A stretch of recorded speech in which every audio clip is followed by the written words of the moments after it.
Hello everyone, आप सभी लोगों का स्वागत है टीचिंग परीक्षा के आज के इस वीडियो में, जिसके अंदर में फ्रेंड्स हम लोग सीटेट जुलाई 2025 के लिए हमारी एसएसटी की एनसीईआरटी बेस्ड जो एक सीरीज चल रही है उसको और जो है आगे बढ़ाएंगे। मैं आपको बता दूं फ्रेंड्स कि इस सेशन के अंदर में बहुत सारे इंपॉर्टेंट क्वेश्चंस को हम लोग डिस्कस करने वाले हैं, तो पूरा सेशन आप लोग आखिरी तक जरूर देखिए।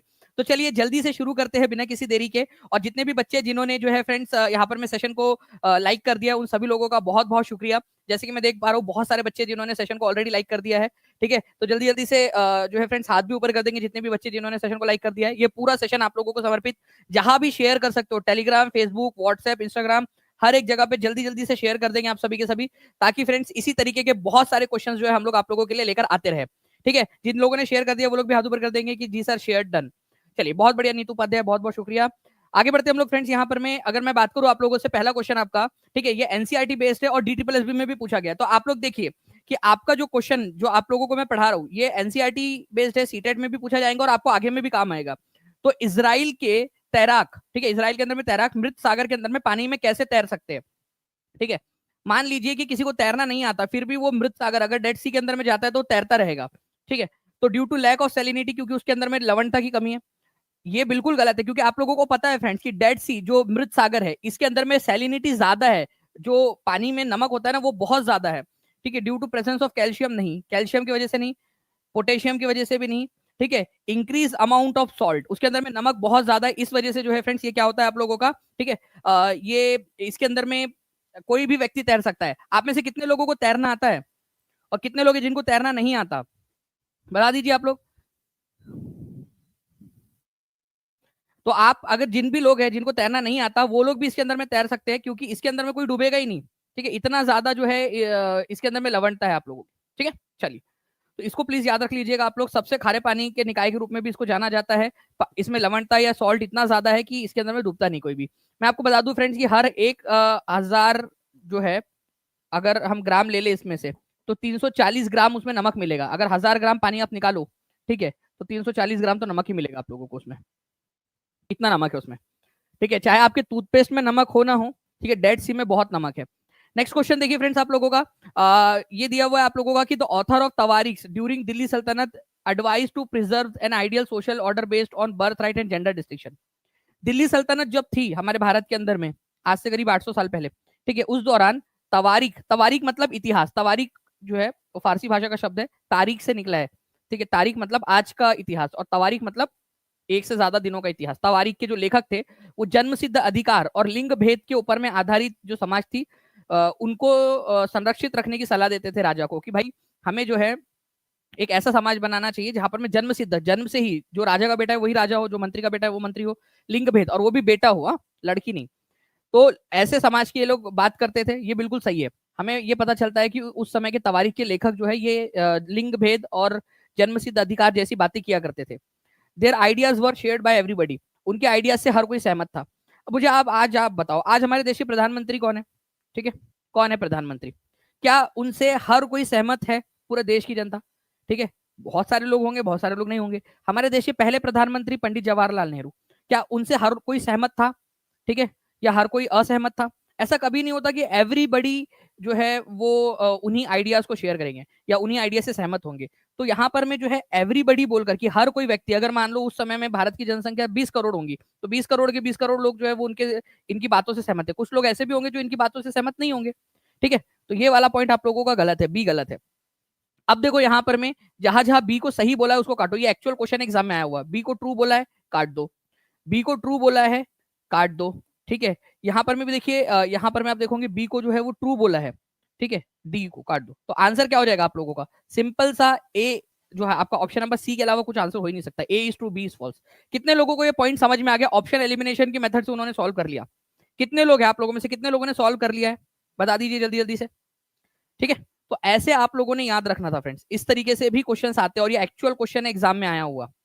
ठीक है, कि सभी लोग, जब जहां पर में भी सभी, ऑल, नेवर, नन, 99% चांसेस होते हैं कि वो पॉइंट आपका गलत होकर के। ठीक है ना, आगे बढ़ते हम लोग। यहाँ पर में इस पॉइंट को देख सकते हो आप लोग, एनसीईआरटी से आया हुआ है कि उनके विचारों से सारे लोग सहमत नहीं थे। ठीक है, तो यहाँ पर में सहमत नहीं थे सारे के सारे लोग, ये जो लिंग भेद और इन सारी चीजों की जो बात हो रही है ना फ्रेंड्स। अब देखिए यहाँ पर मैं एक क्वेश्चन आप लोगों को मैं करवाता हूँ, लेकिन उससे पहले बता दूं कि जो तवारीख है, तवारीख के जो लेखक थे, जो इतिहासकार थे उस समय के, वो कहाँ रहते थे?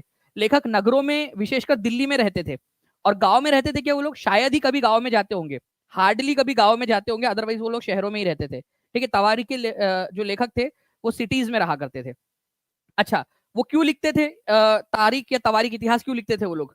ठीक है, क्या उनको कुछ नहीं, ऐठे बैठे क्या करे, करना है कुछ काम, चलो तवारीख लिखना शुरू करो, ऐसा नहीं। उनको लगता था कि सरदार खुश होगा, शबासी देगा, इनाम इकराम देगा। ठीक है, तो वो राजा जो होता था उस समय का, उसके उससे बहुत ज्यादा इनाम इकराम या जो प्राइज गिफ्ट वगैरह जो है मिलेंगे, उसकी लालच में लोग लिखा करते थे, इस आशा में लिखते थे। ये लेखक अक्सर जो है जन्मसिद्ध अधिकार और लिंग भेद पर आधारित समाज की बात करते थे। ठीक है, वो बात अलग है कि इन्होंने राजा को जस्ट रूल, जस्ट मतलब कि जो है, जस्ट का मतलब जस्टिफाइड से आया हुआ है शब्द है ये, जिसका मतलब होता है न्याय, न्याय के शासन को जो है वो बढ़ावा देना है, वो भी विचार देते थे, राजा को सलाह देते कि न्याय होना चाहिए करके देश के अंदर में, लेकिन वो बाकी लोगों के लिए, बाकी अदरवाइज अपने खुद के लिए जन्म सिद्ध अधिकार, लिंग भेद, ये सारी चीजें रखते थे वो लोग। ओके, चलिए एक क्वेश्चन है यहाँ पर मैं आप लोगों का, इसका देखिए आप लोग। The authors of tawarikh lived in villages, जो तवारीख के लेखक थे वो सिटीज, विलेजेस में रहते थे। मैंने आपको क्या बताया, वो लोग कहाँ रहा करते थे? बताइए, पहला वाला पॉइंट सही है कि गलत है? बताइए। सदर आलम जी आप बता दीजिए वहां पर में समय कितना है, आप कौन से इलाके से बिलोंग करते हो, समय क्या है इधर का, और आप टाइम क्या सजेस्ट करते हो ये भी बता दीजिए आप लोग।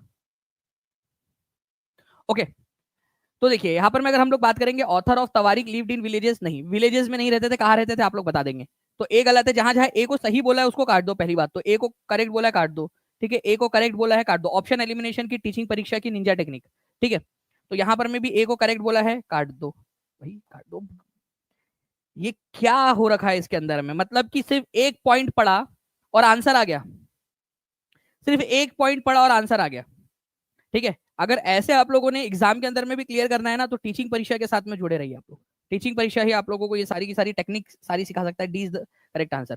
ठीक है, यहाँ पर में they wrote their histories for sultan for rewards, इतिहास अपना लिखते थे वो पुरस्कार पाने के लिए, इनाम इकराम पाने के लिए। These authors advise rule to need preserve social order, जो सामाजिक व्यवस्था थी, लिंग भेद, जन्म सिद्ध अधिकार, इन सारी चीजों को प्रिजर्व रखने का वो लोग बात करते थे, जो उस समय की सामाजिक व्यवस्था थी। तो ये भी बिल्कुल सही है आपका, तो बी और सी जो है वो सही है आपका, करेक्ट है, ए इज इनकरेक्ट। एक ही पॉइंट के अंदर में आंसर आ गया। ठीक है, चलो आगे बढ़ते हम लोग। यहाँ पर मैं एक बार सेशन को सभी लोग लाइक एंड शेयर जरूर कर देंगे फ्रेंड्स, जहां भी शेयर कर सकते हो, टेलीग्राम, फेसबुक, व्हाट्सएप, इंस्टाग्राम, जल्दी से एक बार शेयर मार दो। हर कोई बच्चा जल्दी से एक एक बार जल्दी से शेयर कर देगा सेशन को। नाउ नेक्स्ट क्वेश्चन की तरफ में आगे बढ़ते हैं हम लोग। देखिए फ्रेंड्स, एक और क्वेश्चन इसी पर आधारित, दिल्ली सल्तनत के सुल्तानों के लिए लिखी गई तवारीख के बारे में निम्नलिखित में से कौन सा कथन सही है? These were written in Urdu. देखिए फ्रेंड्स, क्या दिल्ली सल्तनत की जो तवारीख के लेखक थे वो उर्दू में लिखते थे क्या?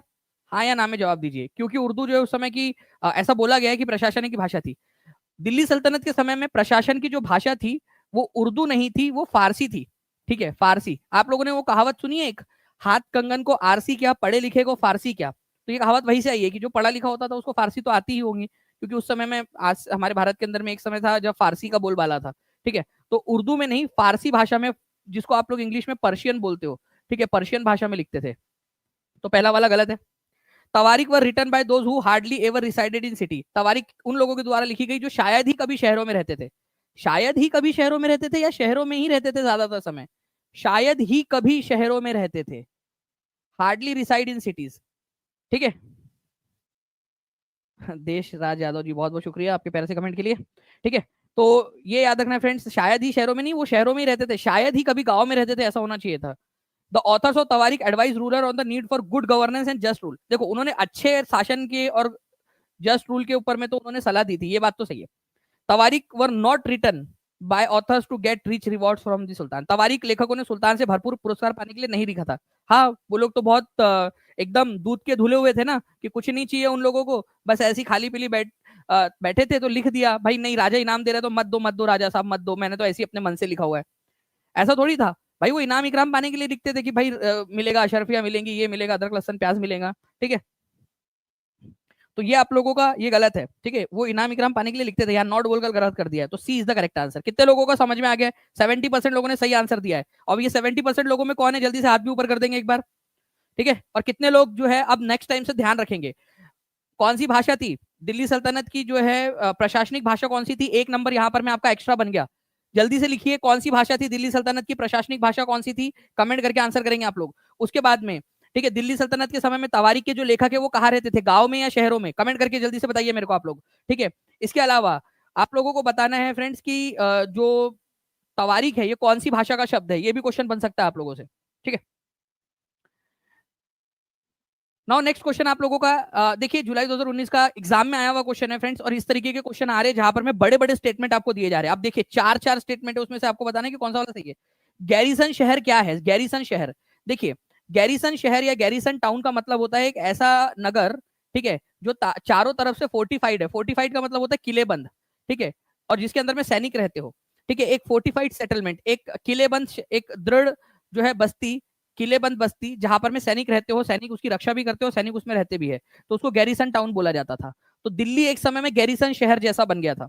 उसमें केवल और केवल जो है ज्यादातर इलाके में जब दिल्ली सल्तनत का शासन था तो वहां पर में उसको पूरी तरफ से किलेबंद कर दिया गया था। ठीक है, सैनिक ही सैनिक थे वहां पर में उस समय में ज्यादातर। तो गैरिसन नगर का मतलब होता है एक ऐसा शहर, ठीक है, जहां पर में सैनिक रहते हैं और किलेबंद इलाका होता है वो। ठीक है, फोर्टिफाइड सेटलमेंट विद सोल्जर्स। ठीक है, ये याद रखना है आप लोगों ने, इंपॉर्टेंट पॉइंट है ये बहुत ही इंपॉर्टेंट है, और ये मल्टीपल टाइम आ चुका है क्वेश्चन आपका एग्जाम के अंदर में। ठीक है, तो गैरिसन शहर का मतलब होता है एक ऐसा नगर, ठीक है, जो चारों तरफ से किलेबंद है। किलेबंद का मतलब होता है कि दीवार बना दी गई है ताकि कोई उसमें घुस ना पाए और सैनिक लोग वहां रहते हैं। ठीक है, B is the correct answer.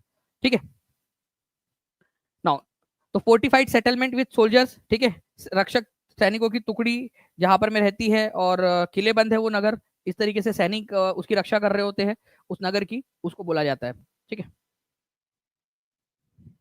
तो देखिए फ्रेंड दिल्ली सल्तनत जो है आपको याद रखना है कि दिल्ली, दिल्ली सल्तनत हम जो बोलते हैं ना वो दिल्ली सल्तनत क्यों बोलते हैं, क्योंकि उसकी राजधानी दिल्ली हुआ करती थी ज्यादातर समय, तो हम लोगों ने उसका नाम रखा है दिल्ली सल्तनत।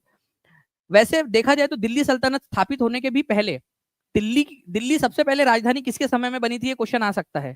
ठीक है, तो दिल्ली सबसे पहले राजधानी बनी थी तोमर राजपूतों के समय में, लिखो सभी लोग, दिल्ली राजधानी सबसे पहले किसके बने समय में बनी, तोमर राजपूतों के समय। फिर चौहान जो लोग थे उन्होंने भी दिल्ली को अपनी राजधानी बनाया, चौहान लोगों ने, तो राजपूतों के समय में भी दिल्ली राजधानी रही। उसके बाद में यहां से दिल्ली सल्तनत स्टार्ट होती है। अर्ली तुर्किश रूलर, ये क्वेश्चन आया था एक बार की क्रोनोलॉजी लगानी थी कि पहले कौन सा था बाद में कौन सा था।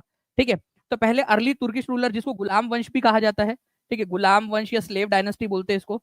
ठीक है, शुरुआती तुर्की वंश के लोग, कुतुबुद्दीन ऐबक उसका सबसे पहला शासक था। फिर आए खिलजी लोग, फिर आए तुगलक लोग। तो देखो तुर्किश रूलर आए शुरुआत में, स्लेव डायनेस्टी या गुलाम वंश, मामलुक वंश भी बोलते हैं इसको, फिर खिलजी, फिर तुगलक, फिर आए थे सैयद वंश, और फिर आया लास्ट में लोधी वंश। ठीक है, लोधी, ठीक है, ये याद रखना आप लोगों ने, लोधी वंश आया सबसे लास्ट में, लोधी। तो आंसर आप लोगों का क्या हो जाएगा फ्रेंड्स, यहाँ पर आप लोगों का अगर आपसे पूछ लिया जाए कि कौन सा वंश सबसे लास्ट में आया, तो लोधी वंश सबसे लास्ट में आया। लिखो सभी लोग कमेंट के अंदर में जल्दी से, सबसे लास्ट में दिल्ली सल्तनत में 5 राजवंश हुए हैं, ये यहाँ से यहाँ तक। ठीक है, आपका तो सबसे लास्ट में लोधी वंश, सबसे पहले अर्ली तुर्किश रूलर या शुरुआती तुर्किश रूलर जिनको गुलाम वंश भी कहा जाता है, फिर खिलजी, तुगलक और सैयद बीच में थे। ठीक है, ये क्वेश्चन बन सकता है आप लोगों का, आगे में भी एग्जाम में ऑलरेडी आ चुका है। ठीक है, अच्छा एक चीज आपको बताता हूँ फ्रेंड्स की शुरुआत में दिल्ली जो है केवल ये यहीं तक सीमित थी, छोटे से इलाके तक। ठीक है, पहली बार दिल्ली जो है फ्रेंड्स, दिल्ली में दक्षिण भारत के ऊपर में जो हमला किया गया वो किसके समय में किया गया था, पहली बार दक्षिण भारत में हमला ये किया गया था अलाउद्दीन खिलजी के समय में। इसको याद रखना है आप लोगों ने, पहली बार साउथ इंडिया में हमला किसके समय में किया गया, दिल्ली सल्तनत के किस राजा के समय में किया गया। ठीक है, तो ये किया गया था आपका अलाउद्दीन खिलजी के समय काल के अंदर में, इसको याद रखिएगा, इंपॉर्टेंट पॉइंट है आपका। नाउ अब देखिए फ्रेंड्स, आपको बताना है, देखिए ये क्वेश्चन आपको आपका 2019 के अंदर में सीटेट के अंदर में आया हुआ क्वेश्चन है, जल्दी बताइए। फिर से पूछा है यहाँ पर में, सही सबसे उपयुक्त विकल्प का चयन करके निम्नलिखित प्रश्न का उत्तर दीजिए। बताइए जल्दी से इसका आंसर क्या होने वाला है आप लोगों का। ठीक है, land adjacent to a city that supplied goods to it. ठीक है, मतलब एक जमीन उसके आजू बाजू वाली जो जमीन है जो इसको खाना सप्लाई करती है उसको गैरिसन टाउन बोलते हैं क्या, नहीं। एक फोर्टिफाइड सेटलमेंट जहां पर में सैनिक रहते हैं, गढ़ वाली बस्ती जहां पर में सैनिक लोग रहते हैं, गढ़ गढ़ गढ़ मतलब वो किलाबंद बस्ती, बिल्कुल। तो आंसर हो जाएगा आप लोगों का ऑप्शन नंबर बी। ठीक है, तो answer is option number B. कितने लोगों का अब सही हुआ है, 94% लोगों ने आंसर लगाया है, सही आंसर। ठीक है, जल्दी जल्दी से कमेंट के अंदर में भी बता देंगे ये 94% लोग कौन है, जल्दी से। ठीक है, चलिए आंसर आगे बढ़ते हैं हम लोग फ्रेंड। देखिए यहाँ पर मैं नेक्स्ट क्वेश्चन आप लोगों का बहुत ही इंपॉर्टेंट क्वेश्चन, इसको very very very important mark करेंगे आप सभी के सभी। इस क्वेश्चन के अंदर में ये बोला गया आप लोगों से कि अलाउद्दीन खिलजी ने, ठीक है, आपको बताना है कि किसके लिए सीरी नामक एक गैरिसन शहर बनाया था। गैरिसन शहर आपको पता है इसमें कौन रहते हैं? मुझे जल्दी बताओ, गैरिसन शहर में कौन रहते हैं? DSSB जूनियर के अंदर में आया, सीटेट का क्वेश्चन, एनसीईआरटी बेस्ड क्वेश्चन इसमें आया। अब देखिए, अलाउद्दीन खिलजी ने कौन सा शहर बसाया था? सीरी नाम का शहर बसाया था। एक नंबर आपको यहां मिल गया। कितने लोगों को लगता है एक नंबर मिल गया? सीरी नाम का शहर किसने बसाया था? ठीक है, अलाउद्दीन खिलजी ने। ठीक है, गैरिसन शहर सैनिकों के लिए होता था, तो किसके लिए बनाया होगा? अगर आपका कंसेप्ट क्लियर है, टीचिंग परीक्षा के साथ में आप पढ़ रहे हो, तो आप लोग बहुत आसानी से कर सकते हो। ठीक है, तो इस तरह से आप लोगों को पढ़ना है। आप देख रहे हो एक फ्लो के तहत हम लोग पढ़ रहे हैं, एक एक चीज आपकी क्लियर होती जा रही है। गैरिसन नगर का आपको मतलब समझ में आ गया? एक ऐसा शहर जहां पर में किलेबंद हो वो शहर और वहां सैनिक रहते हो, तो अपने सैनिकों के लिए बनाया होगा उसने गैरिसन शहर। ठीक है, अलाउद्दीन खिलजी ने कौन सा नाम का शहर बनाया था? सीरी नाम का शहर बनाया था। ये आपका एक नंबर का क्वेश्चन और बन गया। सीटेट में आया हुआ क्वेश्चन है, मैं टीम से रिक्वेस्ट करूंगा कि उस क्वेश्चन को भी लगा दीजिए कि सीरी नाम का शहर किसने बनाया था। ठीक है, ये आएगा आप लोगों के एग्जाम के अंदर में। एक बार जल्दी से सेशन को लाइक एंड शेयर करते रहेंगे और कमेंट के अंदर में बताते रहिए आप लोगों का कि आप क्या इस तरीके से पढ़ना चाहते हो। जितने भी लोग पढ़ना चाहते हैं, ठीक है, कमेंट के अंदर में जरूर बताते रहेंगे आप लोग। नेक्स्ट क्वेश्चन की तरफ में आगे बढ़ते हैं हम लोग फ्रेंड्स यहाँ पर में। ओके, अलाउद्दीन खिलजी ने सीरी नाम का शहर बनाया था, ये याद रखना है आप लोगों ने। ओके, अच्छा, लोकतंत्र की मूल विशेषता कौन सी है?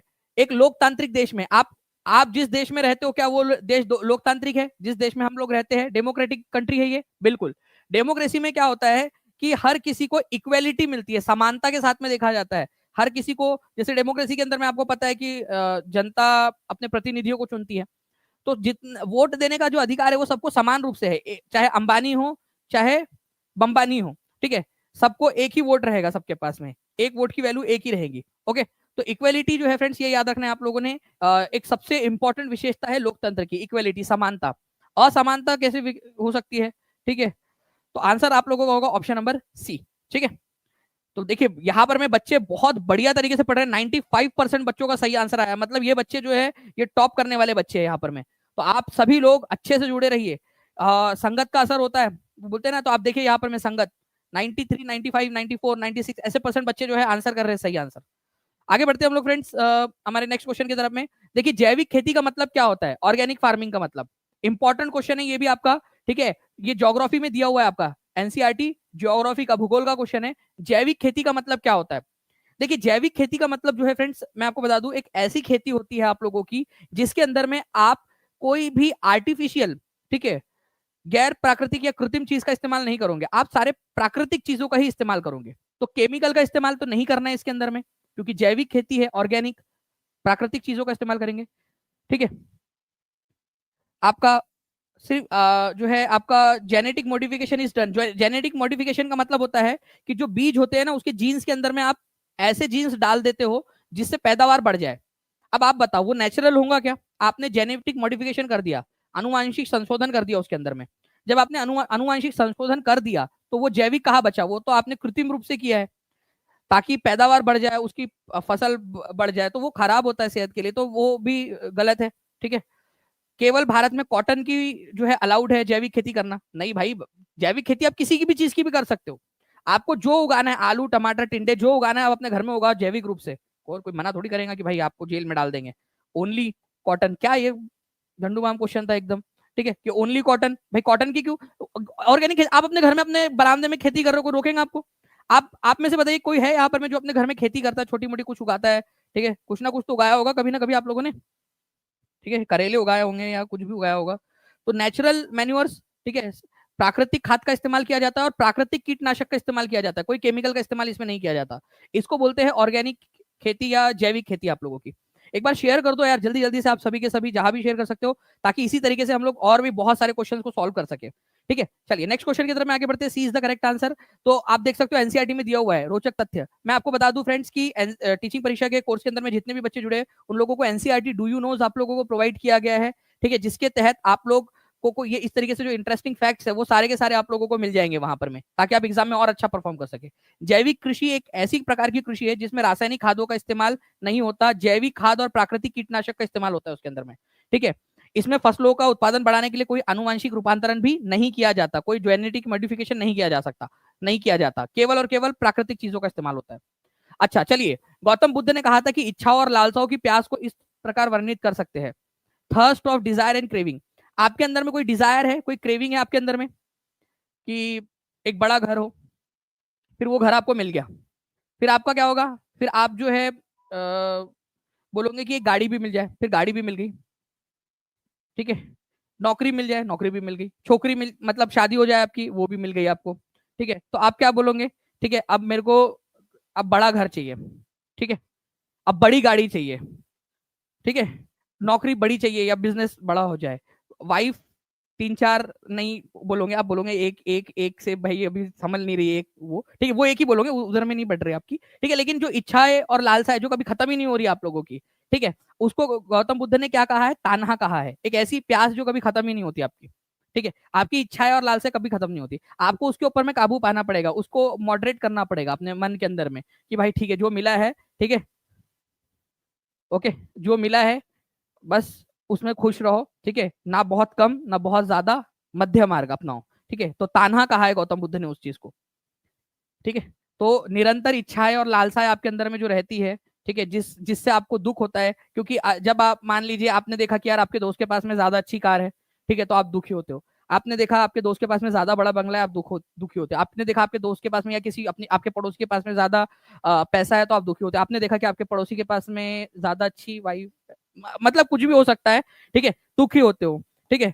तो आप लोगों को ये याद रखना है आप लोगों ने फ्रेंड्स कि आंसर जो है आप लोगों को कहूंगा तान्हा, कि जो कभी खत्म नहीं होता, तो इसके ऊपर में काबू पाने की जरूरत है, ठीक है। चलिए नेक्स्ट पॉइंट की तरफ में हम लोग आगे बढ़ते हैं फ्रेंड्स। आप लोगों के बौद्ध धर्म के अनुसार सभी दुखों का कारण क्या है? ठीक है, बौद्ध धर्म के अनुसार सभी दुखों का कारण वही तान्हा है, तान्हा, ठीक है। इसको तृष्णा भी कहा जाता है, तृष्णा, तृष्णा मतलब और चाहिए और चाहिए, ठीक है, और चाहिए और चाहिए, ठीक है, और चाहिए और चाहिए। यहाँ पर मैं जो है सर टेलीग्राम का, देखिए टेलीग्राम जो है ना आपका, टीचिंग परीक्षा आप सर्च करोगे टेलीग्राम के ऊपर में आपको मिल जाएगा, टीचिंग परीक्षा, सिंपली टीचिंग परीक्षा सर्च कर लीजिए, ठीक है। आंसर इसका ऑप्शन नंबर सी हो जाएगा फ्रेंड्स। बौद्ध धर्म के अनुसार सभी दुखों का कारण तृष्णा या इच्छा है, और गौतम बुद्ध ने इसी तृष्णा को क्या कहा है? तान्हा कहा है। नाउ सार्वभौमिक वयस्क मताधिकार का मतलब क्या होता है? सार्वभौमिक वयस्क मताधिकार, ठीक है। तो देखिए सार्वभौमिक वयस्क मताधिकार का मतलब होता है कि all adults are allowed to drive, क्या उनको गाड़ी चलाने का अधिकार है, ठीक है, ओके। यहाँ पर मैं एक वो ऑप्शन हिंदी के अंदर में थोड़ा सा अलग से दिया है, लेकिन आप थोड़ा सा देख लीजिएगा। All adults are freely allowed to express their views, ये भी नहीं है, ठीक है। क्या है उनका कि all adults are allowed to vote, मत अधिकार, वोट देने का अधिकार, यूनिवर्सल एडल्ट फ्रेंचाइज। तो हर किसी को जो है मत देने का, मतदान करने का, वोट देने का अधिकार जो होता है उसको यूनिवर्सल एडल्ट फ्रेंचाइज बोलते हैं आप लोग, ठीक है। D is the correct answer, okay. Now next question की तरफ में आगे बढ़ते हैं फ्रेंड्स। हमारे देश के अंदर में आज 18 साल से ऊपर के जितने भी लोग हैं उनको वोट देने का अधिकार है। पहले ये था 21 साल, पहले 21 साल था, फिर 21 साल से घटाकर इसको 18 साल कर दिया गया, ताकि जो है ज्यादा लोग वोट दे पाए। आप लोगों में से कितने लोगों को लगता है कि आजकल बच्चे उससे भी ज्यादा जल्दी बड़े हो जा रहे हैं? ठीक है, अब तो 16 साल कर देना चाहिए करके, ठीक है, क्योंकि 18 साल से भी मतलब बच्चे आजकल समय से पहले ही बड़े हो जा रहे हैं, ठीक है, समय से पहले ही बड़े हो जा रहे हैं आजकल बच्चे। आगे बढ़ते हैं हम लोग फ्रेंड्स, यहाँ पर मैं नेक्स्ट क्वेश्चन की तरफ में हमारे, ठीक है। आप लोगों को बताना है कि अकबरनामा के बारे में निम्नलिखित कथनों पर विचार कीजिए। अकबरनामा जो है वो अबुल फजल ने लिखी थी। अकबरनामा नाम की जो पुस्तक है ये अबुल फजल के द्वारा लिखी गई, बिल्कुल सही है, ठीक है। अबुल फजल की अकबरनामा का ही एक पार्ट है आईने अकबरी, ठीक है, ये अकबरनामा का तीसरे नंबर का पार्ट है। ये अकबरनामा 3 पार्ट्स में लिखी गई है, 3 पार्ट्स में, ठीक है, 3 पार्ट। पहला पार्ट अकबर के जो पूर्वज है उनके बारे में बात करता है, पूर्वजों के बारे में। सेकंड नंबर का पार्ट जो है अकबर के समय में जो घटनाएं घटी थी उनके बारे में बात करता है। और जो थर्ड नंबर का पार्ट है उसका नाम है आईने अकबरी, आइन ए, ठीक है, अकबरी। ये जो आईने अकबरी है ना आपका, ये अकबर के प्रशासन के बारे में बात करता है। अकबर के समय में क्या कैसा कानून था, अकबर के समय में कितनी फसल उगती थी, कितना पैसा मिलता था, कितने प्राइस थे, क्रॉप कौन कौन सी उगाई जाती थी, वगैरह वगैरह, ठीक है। तो आईने अकबरी अकबर के समय के प्रशासन के बारे में जानकारी देता है। तो दोनों के दोनों क्या है आप लोगों की सही है, ठीक है। आपसे क्या पूछा है, कौन सा वाला कोड सही है, करेक्ट बताना है ना। तो बोथ बोथ आर ट्रू, तो आंसर इसका ऑप्शन नंबर सी हो जाएगा, ठीक है, सी इज द करेक्ट आंसर, ठीक है। आईन अकबरी कितने नंबर का पार्ट है जल्दी से लिख देंगे आप लोग कमेंट के अंदर में। आईन अकबरी तीसरे नंबर का पार्ट है। नेक्स्ट क्वेश्चन जो है फ्रेंड्स, आप लोगों का ये दिया हुआ है कि निम्नलिखित में से कौन सा तथ्य भारत के उत्तरी भागों में ग्राम प्रधान, ठीक है, ग्राम भोजक के बारे में सत्य नहीं है। ग्राम प्रधान जिसको ग्राम भोजक बोला जाता था, तो ग्राम भोजक किसको बोलते थे, ये अपने आप में एक नंबर का क्वेश्चन आपका बन गया। विलेज हेडमैन को बोलते थे उत्तर भारत में। गांव का जो मुखिया होता था उसको क्या बोला जाता था, अगर ये क्वेश्चन आ जाए तो आप लोग आंसर क्या करोगे? ग्राम भोजक बोलते थे उसको, ठीक है। तो उसके बारे में कौन सा सत्य नहीं है? He was often the largest land owner, वो प्राय सबसे बड़ा लैंड ओनर जमींदार हुआ करता था। बिल्कुल, जो सबसे बड़ा जमींदार होता था उस गांव का, उसको जो है ग्राम भोजक या विलेज हेडमैन बना देते थे। इसकी जो पोस्ट थी वो हेरिडिटरी थी, वंशानुगत होती थी, मतलब जमींदार का बेटा जमींदार और ग्राम भोजक का बेटा ग्राम भोजक बन जाएगा, इस तरीके से वो हेरिडिटरी पोस्ट होती थी। राजा इनका इस्तेमाल कभी भी टैक्स कलेक्शन के लिए नहीं करता था, ये गलत है। राजा इनका इस्तेमाल टैक्स कलेक्शन के लिए भी करता था, यहाँ पर मैं नहीं बोल के गलत करवा दिया उसने, ठीक है। तो राजा ने इनका इस्तेमाल टैक्स उपयोग करने के, टैक्स वसूलने के लिए भी किया। गांव का जो टैक्स होता था ये ग्राम भोजक को बोलते थे कि वो टैक्स वसूल करके तुम ला कर दो। तो ये वाला पॉइंट आपका गलत है, आपसे गलत वाला पूछा है ना, तो ये आंसर सी हो जाएगा, क्योंकि आपसे गलत वाला पूछा है, सत्य नहीं है, ठीक है। जनरली जो है वो क्या करता था, कई सारे किराए पे श्रमिक रखता था और खेती करवाता था लोगों से अपने गांव में, क्योंकि उसके पास बहुत खेती थी, मतलब अथाह खेती हुआ करती थी उसके पास में, सबसे बड़ा जमींदार होता था वो अपने गांव का। तो आपसे गलत वाला जो पूछा है वो है सी, ठीक है, कि भाई जो ग्राम भोजक जो गांव का मुखिया होता था वो कभी भी टैक्स वसूल नहीं करता था राजा के लिए, वो करता था, ठीक है, वो टैक्स वसूल करता था, तो नेवर बोल के उसने यहाँ पर मैं गलत करवा दिया। तो अब ग्राम भोजक कौन था, जल्दी से चलिए, मैं जो जो पूछ रहा हूँ उसके आंसर आप लोग कमेंट में करते रहेंगे, डील, ठीक है, आप लोग आंसर करते रहोगे कमेंट के अंदर में। ग्राम भोजक, ठीक है, कौन होता था, आप आंसर करिएंगे, ठीक है। उसके बाद में जो ग्राम भोजक जो विलेज का हेडमैन होता था, क्या वो सबसे बड़ा जमींदार होता था, लार्जेस्ट लैंड ओनर, बिल्कुल। अच्छा, क्या उसकी पोस्ट हेरिडिटरी होती थी, हाँ या ना, क्या वंशानुगत होती थी, वंशानुगत का मतलब होता है आप लोगों का फ्रेंड्स, ठीक है। ये यहाँ पर मैं हिंदी में बी में जो है वो हिंदी में दोनों बार पहला ऑप्शन और सेकंड ऑप्शन दोनों बार आ गया है, लेकिन इसमें करेक्शन कर दिया, कर लीजिए आप लोग। वो सबसे बड़ा जमींदार होता था, मतलब वंशानुगत होती थी उसकी पोस्ट, वंशानुगत, वंशानुगत, वंशानुगत का मतलब होता है कि भाई हेरिडिटरी, ठीक है, राजा का बेटा राजा, ठीक है, वैसे ही ग्राम भोजक का बेटा ग्राम भोजक, वंशानुगत होती थी, ठीक है। तो आंसर इसका ऑप्शन नंबर सी हो जाएगा आप लोगों का, ठीक है। तो लार्जेस्ट लैंड ओनर होता था ग्राम भोजक, ये याद रखना है आप लोगों ने। नेक्स्ट क्वेश्चन की तरफ में आगे बढ़ते हैं हम लोग फ्रेंड्स, लेकिन इसके अंदर में एनोटेशन सभी भी दिख रहे हैं मुझे, तो मैं एक बार जल्दी से जस्ट उसको हटा देता हूँ।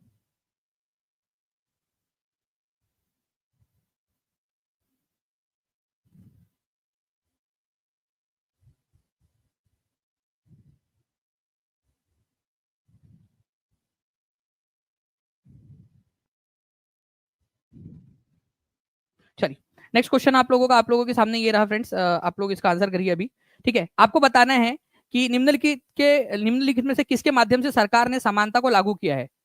समानता, इक्वेलिटी, हमारे भारत के अंदर में क्या इक्वेलिटी का कंसेप्ट दिया गया है, बिल्कुल जी हाँ, हमारे भारत के संविधान के अंदर में इक्वेलिटी दी गई है कि भारत में इक्वेलिटी रहेगी, समानता का अधिकार रहेगा, सबके पास में समान रहेंगे। और सरकार कई सारी स्कीम्स भी निकालती है, कार्यक्रम बनाती है, योजनाएं बनाती है, ताकि लोगों के बीच में समानता स्थापित की जा सके। कई सारे लोग ऐसे हैं जो असमान रूप से उन लोगों के साथ में भेदभाव होता है, तो सरकार ऐसी स्कीम्स लेकर आती है, ऐसे प्रोग्राम बनाती है ताकि उन लोगों को भी इंक्लूड किया जा सके साथ में, ठीक है, सबको मुख्य धारा में लाया जा सके। तो एक तो संविधान के अंदर में इक्वेलिटी की बात की गई है, तो इक्वेलिटी की बात, इसके अलावा जो है फ्रेंड्स आप लोगों को याद रखना है कि प्रोग्राम और स्कीम्स जो है उसके थ्रू भी सरकार इक्वेलिटी लाने की कोशिश करती है। तो आंसर इसका हो जाएगा आपका both A and B, correct वाला पूछा आप लोगों से तो बिल्कुल हो जाएगा आपका। एसएसटी की लाइव क्लास होती है क्या जी, बिल्कुल सविता पात्रिलिया जी, बिल्कुल होती है live class SST D triple S B SST की भी, एप्लीकेशन के ऊपर में भी उपलब्ध है आपको। तो टीचिंग परीक्षा के एप्लीकेशन पे आप जा सकते हो, जितने भी बच्चे जुड़ना चाहते हो जुड़ सकते हैं। आप लोगों के लिए मनी बैक ऑफर चल रहा है फ्रेंड्स, आपका 7 डेज का, ठीक है, जितने भी बच्चे हैं आप लोग जितने जो भी चाह रहे हैं लेना, ठीक है, अगर आपको कोर्स पसंद नहीं आया तो 7 दिन के अंदर में आपको अमाउंट आपका रिफंड हो जाएगा, तो आप लोग उसके साथ में जुड़ सकते हो। तो C is the correct answer. Okay, now friend next question है आप लोगों का, देखिए यहाँ पर में बोला जा रहा है कि दिए गए प्रश्नों में 4 विकल्पों में से सही सही विकल्प का जो है चयन करना है आपने। एक व्यक्ति है, ठीक है, एक व्यक्ति है जो दूसरे देश में जाकर रहने के लिए अपना देश छोड़ रहा है, अपना देश छोड़ देता है, ठीक है, दूसरे देश में जाके रहने के लिए, तो उसको क्या कहा जाएगा, बेवकूफ कहा जाएगा, ठीक है, वो बात अलग है, लेकिन अपना देश छोड़ दिया उसने, ओके। तो अब यहां पर मैं आप देखिए क्या बोलेंगे, ये उसका खुद का देश, ये वो देश जहां पर में वो जाकर बसना चाहता है, तो उसने अपना खुद का देश छोड़ के दूसरे देश में जाकर रहना चाहता है वो। तो यहां पर में फोकस क्या किया गया है, a person who leaves his own country, ठीक है, लीव्स हिज ओन कंट्री, वो छोड़ रहा है अपना देश।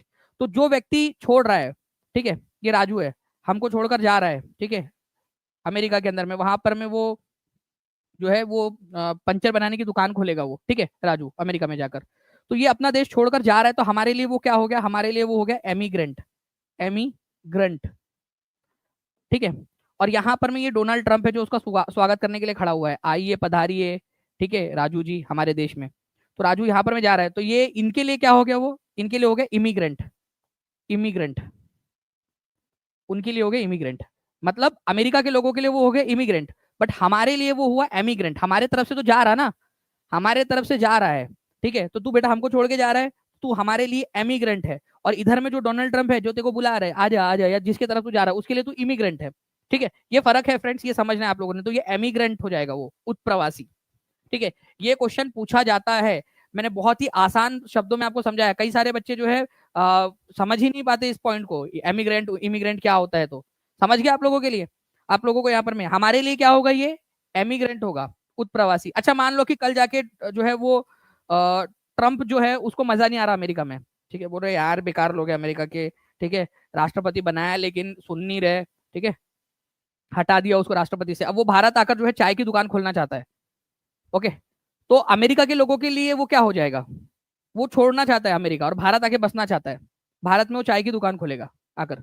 तो बताओ अमेरिका के लोगों के लिए क्या हो गया वो, अमेरिका के लोगों के लिए वो हो जाएगा एमिग्रेंट अमेरिका के लोगों के लिए, और हमारे लिए क्या हो जाएगा वो इमिग्रेंट अप्रवासी। आजा आजा तुझको पुकारे तेरे गीत, ठीक है, आ, ठीक है, और उत मतलब भाग यहाँ से, ठीक है, तो हमने इसको भगा दिया, जा टाटा, तो एमिग्रेंट। और आ मतलब जिसके तरफ में आया है वो, अमेरिका के लोगों के लिए वो एमिग्रेंट होगा और इंडिया के लोगों के लिए वो इमिग्रेंट होगा, बिल्कुल जी।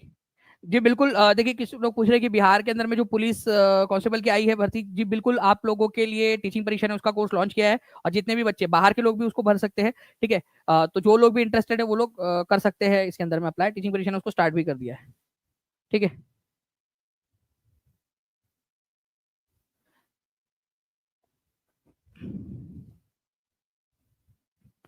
ओके,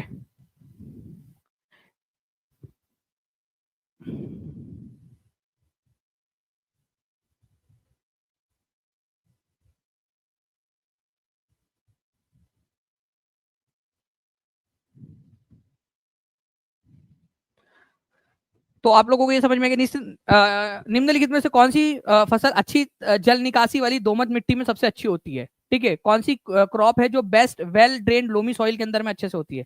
अब देखो वेल ड्रेन्ड मतलब जिसमें अच्छे तरीके से पानी डाला गया, लोमी सॉइल। देखो लोमी सॉइल का मतलब क्या होता है ये समझना है आप लोगों ने। दोमट मिट्टी का मतलब, दोमट मिट्टी जो होती है ना आप लोगों की, जिसके अंदर में बड़े बड़े कण होते हैं, दोमट मिट्टी, ठीक है, थोड़े से बड़े बड़े बड़े से कण होते हैं उसमें, बारीक एकदम फाइन एकदम चिकनी मिट्टी जैसे, उसके छोटे छोटे कण नहीं होते उसके अंदर में। तो आप लोगों को बताना है कि loamy well drained loamy soil के अंदर में कौन सी वाली फसल उग सकती है। तो वो टी जो है आप लोगों का फ्रेंड्स कूल क्लाइमेट के अंदर में होती है, ठंडा एटमोस्फेयर चाहिए उसको, और ये जो है वेल ड्रेन्ड लोमी सॉइल के अंदर में बहुत अच्छे से उग सकती है, ठीक है। वेल ड्रेन्ड लोमी सॉइल के अंदर में अच्छी तरह से जल जिसमें दिया गया है ऐसी मिट्टी, ठीक है, दोमट मिट्टी, उसके अंदर में चाय बहुत अच्छे से उग जाती है। तो आपका आंसर जो है फ्रेंड्स हो जाएगा ऑप्शन नंबर सी, ठीक है, सी इज द करेक्ट आंसर। तो ये आप लोगों ने याद रखना था, इंपॉर्टेंट पॉइंट है, एग्जाम के अंदर में आप लोगों से पूछा जा सकता था, ठीक है। तो ये सारी की सारी चीजें थी। आप लोग सेशन को लाइक एंड शेयर जरूर कर देंगे फ्रेंड्स।